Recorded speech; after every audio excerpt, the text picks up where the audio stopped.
드립니다. 아멘. 마태복음 19장 말씀을 보겠습니다.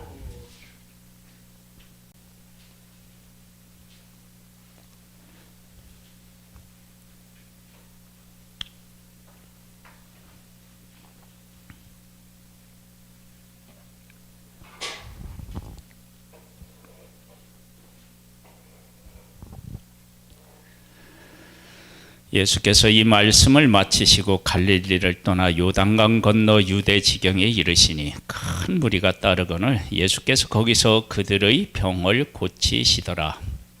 바리새인들이 예수께 나와 그를 시험하여 이르되 사람이 어떤 이유가 있으면 그 아내를 버리는 것이 옳으니까. 예수께서 대답하여 이르시되 사람을 지으신 이가 본래 그들을 남자와 여자로 지으시고 말씀하시기를 그러므로 사람이 그 부모를 떠나서 아내와 아내에게 합하여 그 둘이 한 몸이 될지니라 하신 것을 읽지 못하였느냐. 그런즉 이제 둘이 아니요 한 몸이니 그러므로 하나님이 짝지어 주신 것을 사람이 나누지 못할지니라 하시니 여짜오되 그러면 어찌하여 모세가 이혼 증서를 주어서 버리라 명하였나이까. 예수님께서 십자가에서 죽으신 것은 사실은 율법 때문입니다. 율법. 왜냐하면 율법을 어겨서 죄인이 됐고 죄인을 구원하기 위해서 예수님이 십자가를 지셨기 때문입니다. 즉 율법 속에 어떤 내용이 들어있느냐 그러면 이웃을 내 몸같이 사랑하고 하나님을 마음과 뜻과 정성과 성품을 다하여서 사랑하는 내용이 그 안에 담겨져 있기 때문에 그렇습니다. 그러니까 선악을 알게 하는 나무의 열매를 만드시고 먹는 날에는 반드시 죽으리라 라고 하는 하나님의 말씀이 있었는데 그 말씀처럼 사람이 죽었는데 그 율법을 주실 때 죽음의 율법이지만 다른 한편으로는 그 율법 때문에 예수님이 오셔서 죽으셨으니까 그 죽음 안에 또 한편으로는 무엇에 대한 작정이 있느냐면 생명에 대해서 살리는 그 법이 거기에 숨어 사실은 있었던 거죠. 여기에 지금 그 사람을 처음에 만드실 때 남자와 여자를 만드시고 그리고 나서 어떻게 했느냐면 둘이 한 몸이 되게 하셨다. 그래서 하나님이 짝지어 주신 것을 사람이 나눌 수 없다. 네, 이 내용들을 이렇게 이제 우리가 보면 하나님께서 사람을 만드실 때 하나님의 형상을 따라 만드셨잖아요. 그 형상을 따라 만들어진 그 사람,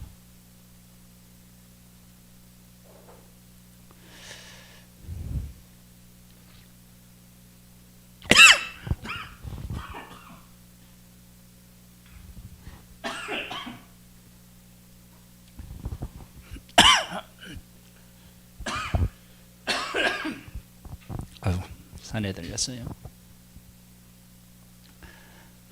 여기도 안 보고 다들 이렇게 집중을 안 하니까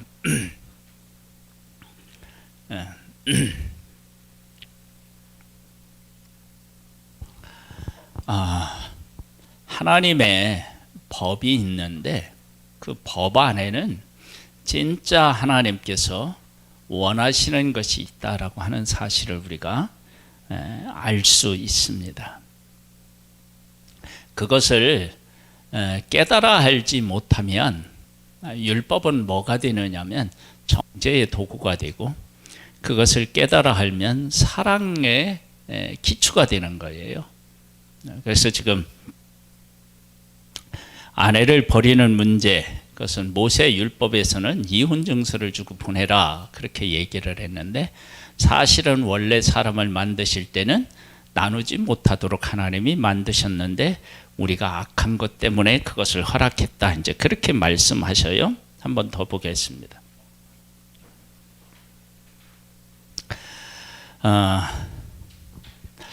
7절로부터 보면은요. 여짜오되 그러면 어찌하여 모세는 이혼 증서를 주어서 버리라 명하였나이까? 예수께서 이르시되 모세가 너의 마음이 완악함 때문에 아내 버림을 허락하였거니와 본래는 그렇지 아니하니라. 내가 너희에게 말하노니 누구든지 음행한 이후 외에 아내를 버리고 다른 데 장가드는 자는 간음함이니라. 제자들이 이르되 만일 사람이 아내에게 이같이 할진대 장가들지 않는 것이 좋겠나이까? 예수께서 이르시되 사람마다 이 말을 받지 못하고 오직 타고난 자라야 할지니라. 어머니의 태로부터 된 고자도 있고 사람이 만든 고자도 있고 천국을 위하여 스스로 된 고자도 있도다. 이 말을 받을 만한 자는 받을지어다.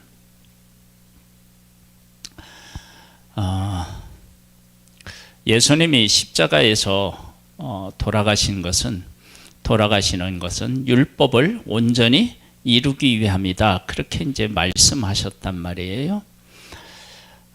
우리에게는 법이라고 하는 것이 존재해요. 법이 없으면 죄를 짓는 것도 사실은 없습니다. 그러니까 죄는 법에서 나와요. 법을 어기면 죄니까요. 하나님께서 사람에게 주신 법을 어겼을 때 우리는 사망이 왔고 죽음이 왔잖아요.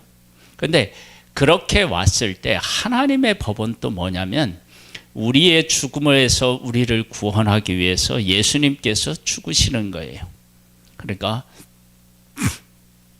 율법이라고 하는 것이 사람을 죽게 만들었지만 사실은 그것을 완성시키기 위해서 예수님은 또 죽어서 생명을 만들어 냈다고요. 그러니까 하나님께서 우리에게 법을 주실 때 그 법은 죽이기 위한 것이 아니라 사실은 살리기 위한 것이다 라고 하는 사실을 우리가 알 수 있습니다. 여기 이제 13절로 보면 그때의 사람이 예수께서 안수하고 기도해 주심을 바라고 어린 아이들을 데리고 오매 제자들이 꾸짖거늘 예수께서 이르시되 어린 아이들을 용납하고 내게 오는 것을 금하지 말라. 천국이 이런 사람의 것이니라 하시고 그들에게 안수하시고 거기를 떠나시니라. 저는 어린 아이들 그다음에 이제 그 강아지라든지 이런 것을 이렇게 통해서 제가 배우는 것 중에 하나가 뭐냐면 어린 아이는 엄마라고 하는 한 존재가 예쁘냐 예쁘지 않냐 많이 배웠느냐 배우지 않았느냐 관계없이 엄마이기 때문에 그 품을 좋아하고 그 품에서 평안을 누리고 그렇게 해요. 그러니까 엄마 품, 엄마. 근데 우리가 이제 좀 사람이 나이가 먹고 그러면 어떻게 되느냐면 다 외형적인 것들을 가지고 평가를 하거나 그러는 경향들이 우리에게 생깁니다. 천국은요, 천국을 위해서 살아가면 우리 마태복음에 나온 것처럼 좁은 문, 좁은 길이에요. 좁은 문, 좁은 길이에요. 그런데 그 길이 하나님이 원하시는 길, 예수님이 가신 길이기 때문에 그 길을 사랑하고 그 길을 따라가는 거예요. 그래서 우리가 이 말씀을 해석할 때 좁은 문으로 들어가라. 멸망으로 인도하는 길은 크고 넓어서 그리로 가는 자가 많고 좁은 문으로 들어가는 사람은 어떻게 해요?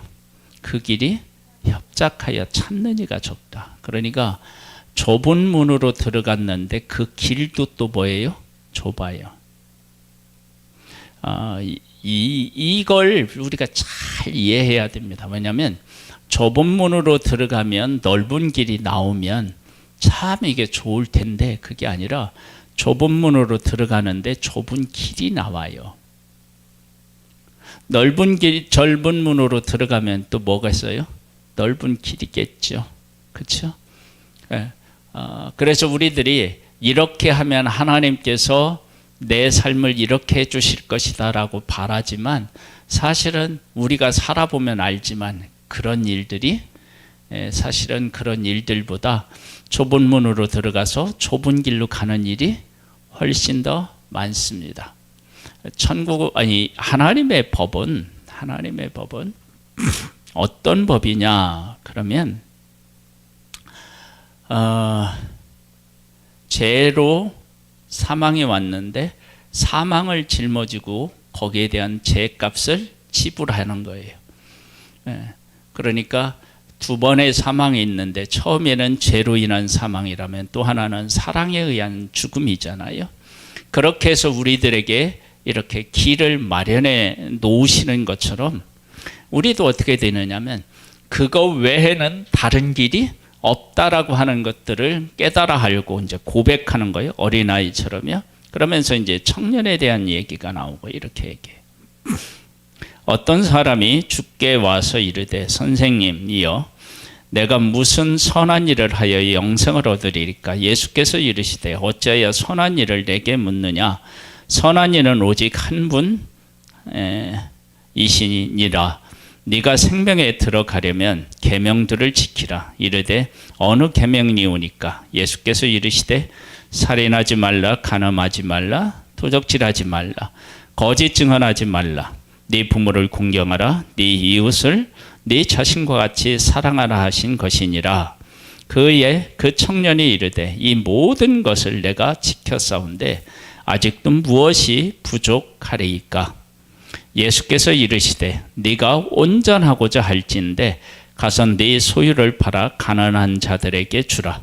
그리하면 하늘에서 보화가 네게 있으리라. 그리고 와서 나를 따르라 하시니 그 청년이 재물이 많음으로 이 말씀을 듣고 근심하며 가니라. 즉 이웃을 사랑하는 데 있어서 이 청년은 여기 보면 이렇게 나오지요. 네 이웃을 네 자신과 같이 사랑하라. 그렇게 이제 말씀하셨는데 그것마저도 지켰다라고 이야기를 해요. 그러면 이웃을 내 몸같이 사랑해서 지킨 이 청년에는 어떻게 그 말씀을 지켰을까요?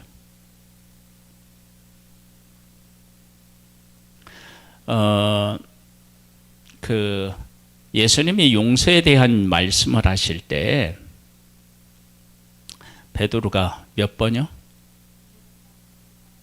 아니 몇 번? 7번 하니까 70번씩 7번이라도 용서하라고 그랬잖아요. 즉 뭐냐면 이 청년이 제물로 이웃에 대한 선한 일을 했죠. 한 거예요. 안 한 게 아니라 했어요. 즉 베드로가 7번까지 하오리까 그런 거 보니까 어느 정도는 했는데 그것이 정말로 하나님께서 원하시는 사랑은 자기의 전부를 주어도 아깝지 않는 그런 사랑을 하는 것이다.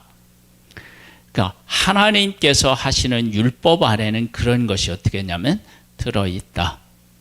그래서 이렇게 하는 것이 인간 사이에서 정말로 있을 수 있는 일이냐라고 하는 것은 그 사도행전에 보면 초대교회에서 내 것을 내 것으로 여기지 않고 내는 것을 통해서 보면 그것이 전혀 불가능한 일이 아니다라고 하는 사실도 우리는 사실은 알 수 있어요.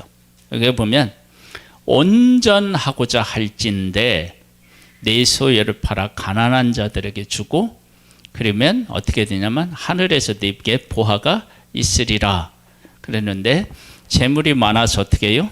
근심하여서 가고 예수님을 따르지 못했습니다. 그러면 와서 나를 따르라 그럴 때 예수님의 제자들도 모든 것을 버려두고 예수님을 따랐잖아요. 그러면 예수님을 따르려면 어떻게 해요? 버려야 되는 거죠. 그렇죠? 내 것을 버리고 그리고 나서 따를 수 있는 것입니다. 자, 한번 23절로부터 볼까요? 예수께서 제자들에게 이르시되 내가 진실로 너희에게 이르노니 부자는 천국에 들어가기가 어려우니라. 다시 너희에게 말하노니 낙타가 바늘귀에 들어가는 것이 부자가 하나님의 나라에 들어가는 것보다 쉬우니라 하시니 제자들이 듣고 몹시 놀라 이르되 그렇다면 누가 구원을 얻을 수 있으리까? 예수께서 그들을 보시며 이르시되 사람으로는 할 수 없으나 하나님으로서는 다 하실 수 있느니라. 내 이웃을 내 몸과 같이 사랑하는 일이 우리의 힘으로는 안 되죠. 우리에게 하나님이 임재하셔서 우리를 도우셔야만, 은혜를 베푸셔야만 그게 가능합니다. 그래서 그 은혜에 우리가 이제 죄인인 우리가 의롭게 되는 길이 예수님을 믿음으로 가능하잖아요. 예수님을 믿음으로. 하나님이 우리를 위해서 베푸신 은혜 중에 은혜가 예수님을 보내주신 거 아니에요? 그 은혜로 인하여서 우리가 구원으로 의롭다함을 얻는 것처럼 하나님의 은혜가 있지 않으면 우리는 이러한 일들을 해나갈 수가 없습니다. 그래서 우리가 하나님의 말씀에 순종하려면 항상 하나님의 은혜를 덧입어야만 그게 가능하죠. 노아도 은혜를 입어서 순종할 수 있었고 방주를 예비할 수 있었던 거예요.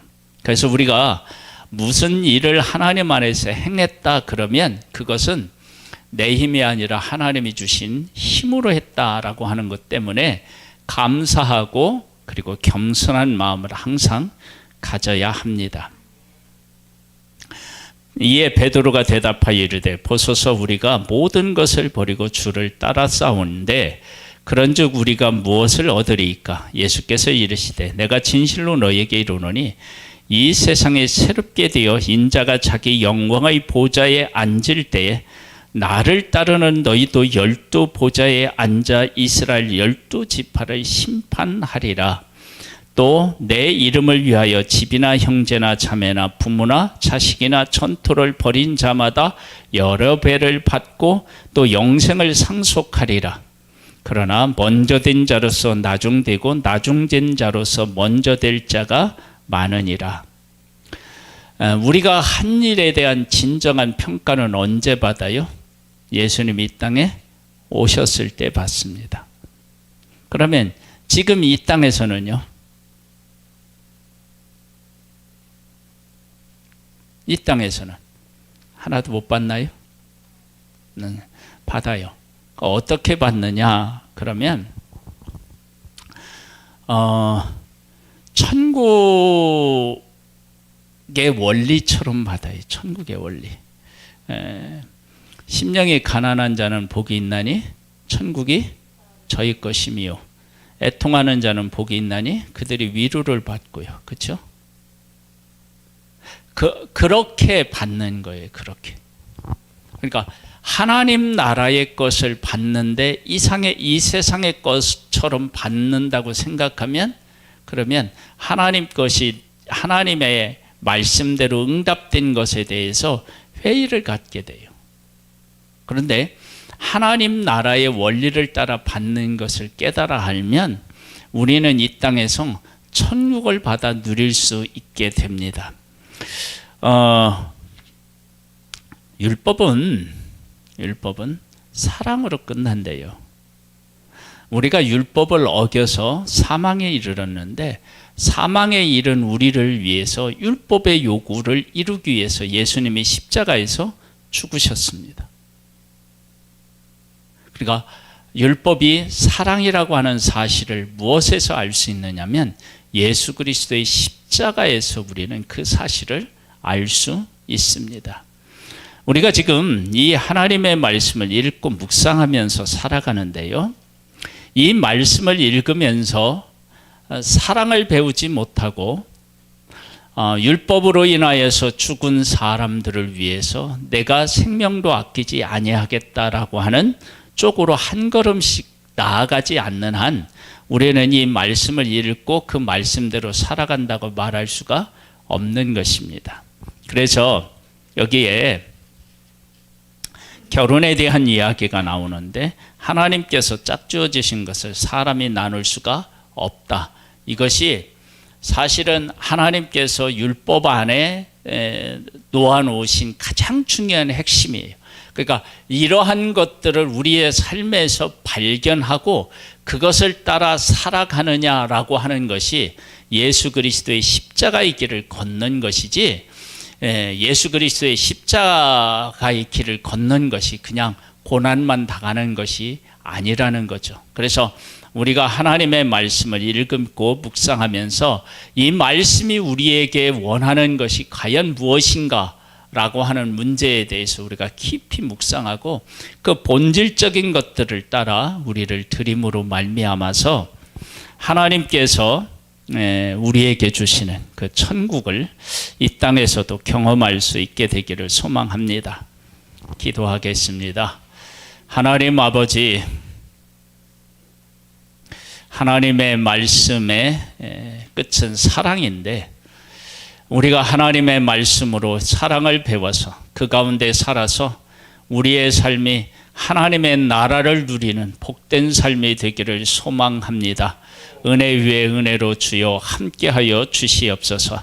하나님 아버지, 우리 솔미를 속히 일으켜 세워주시고 아버지 하나님께서 하신 일로 인하여 우리가 기뻐 찬양하고 감사할 수 있도록 역사하여 주시옵소서. 지금은 우리 주 예수 그리스도의 은혜와 하나님 아버지의 독생자를 보내신 그 크신 사랑하심과 성령님의 교통하시고 승리케 하시는 은혜가 예배를 드리는 사랑하는 성도들 위해 이제로부터 영원까지 함께 있을지어다. 아멘.